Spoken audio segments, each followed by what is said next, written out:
Chers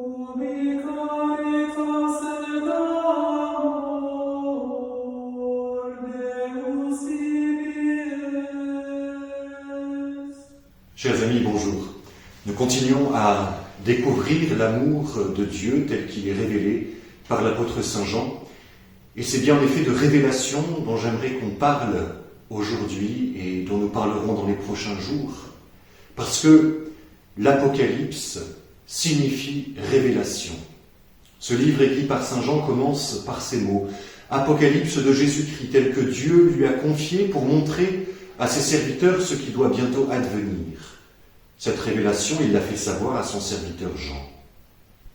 Nous comprenons donc que dans l'Apocalypse, Jésus est à la fois et l'auteur et le sujet de cette révélation.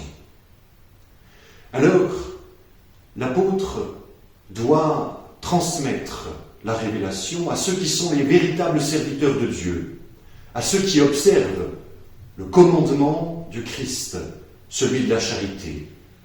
Et cette charité qui vient directement de la passion du Seigneur, j'aimerais vous en parler aujourd'hui en m'appuyant sur le verset 5 du premier chapitre du livre de l'Apocalypse. À celui qui nous aime, qui nous a délivrés de nos péchés par son sang, qui a fait de nous un royaume et des prêtres pour Dieu son Père, à lui la gloire et la souveraineté pour les siècles des siècles. Amen.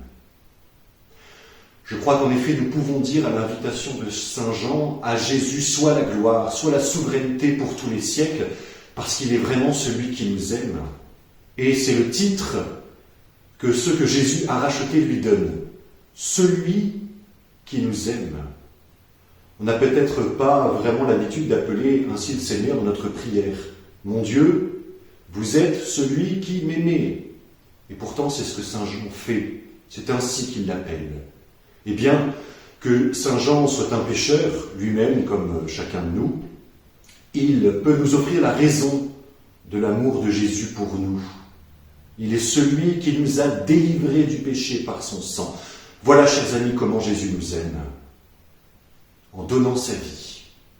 Le Fils de Dieu s'est livré au supplice de la croix par amour et il a promis à ses disciples de les aimer au-delà de la mort. Et ressusciter, son amour pour les siens reste. Il est toujours présent dans ce que Saint Jean appelle son royaume. Celui qui nous aime, d'abord nous délivre, et ensuite il fait de nous des prêtres. L'amour de Jésus ne s'est pas arrêté à la délivrance, ne s'est pas arrêté à briser les chaînes de l'esclavage du péché qui nous interdisait d'avoir accès à Dieu. Son amour se poursuit aujourd'hui en nous faisant participer à sa souveraineté. Nous sommes, dit Saint Jean, un peuple de prêtres et de rois. Et cette mission sacerdotale, c'est d'abord une affaire de baptisés. Rendre sacré ce monde profane.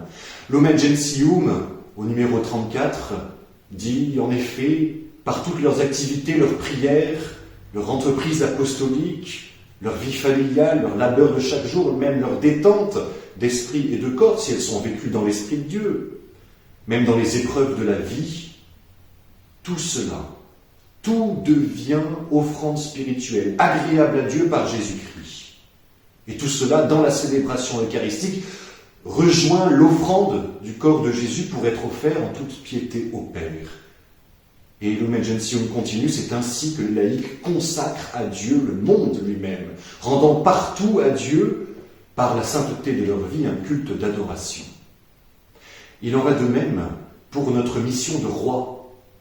Toujours Lumen Gentium, au numéro 35, ce pouvoir, il le communique à ses disciples pour qu'ils soient eux-mêmes établis dans la liberté royale, pour que, servant le Christ dans les autres, ils puissent conduire leurs frères jusqu'au roi des rois.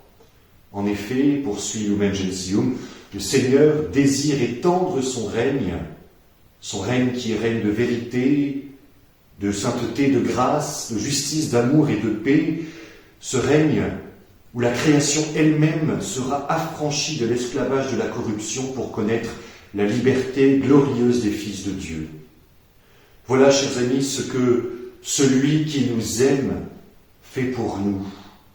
Nous ayant délivrés, il a fait de nous des prêtres, des rois, ceux qui conduisent l'humanité tout entière vers le Seigneur.